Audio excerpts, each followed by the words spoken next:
तर विद्यार्थी मित्रांनो, आज मी तुम्हाला एक स्टोरी सांगणार आहे. ती स्टोरी कसं आहे, इमॅजिनरी आहे, काल्पनिक आहे.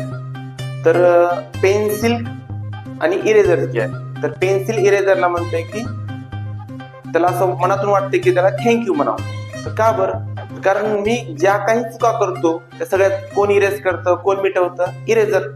मग त्याला असं वाटते मनातून की बाबा आज मी इरेझरला थँक्यू म्हणलं पाहिजे. तर इरेझरला म्हणतोय थँक्यू.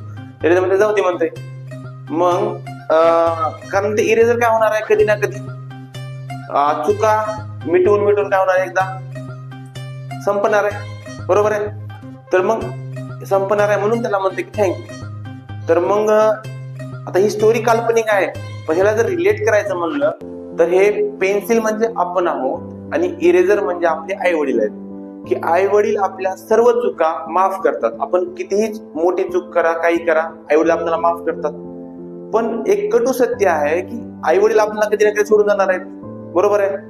मग आई वडिलांना असं वाटत असतं की आपला मुलगा, आपली मुलगी, की मी असेपर्यंत तरी स्वतः एका त्याच्या पायावर उभा राहावं किंवा एक स्टेबल लाईफ व्हावं, एवढीच त्याची इच्छा असते. त्याच्यामुळं कधीही आपल्या आई वडिलांच्या अपेक्षांना भंग होऊ देऊ नका. चांगला अभ्यास करा, एक चांगले मोठे व्हा. त्याच्या आणि हे जे शॉर्पनर असते, शॉर्पनर म्हणजे टीचर असतात जे की आपल्याला बरोबर आकार देतात. So respect your parents and teachers.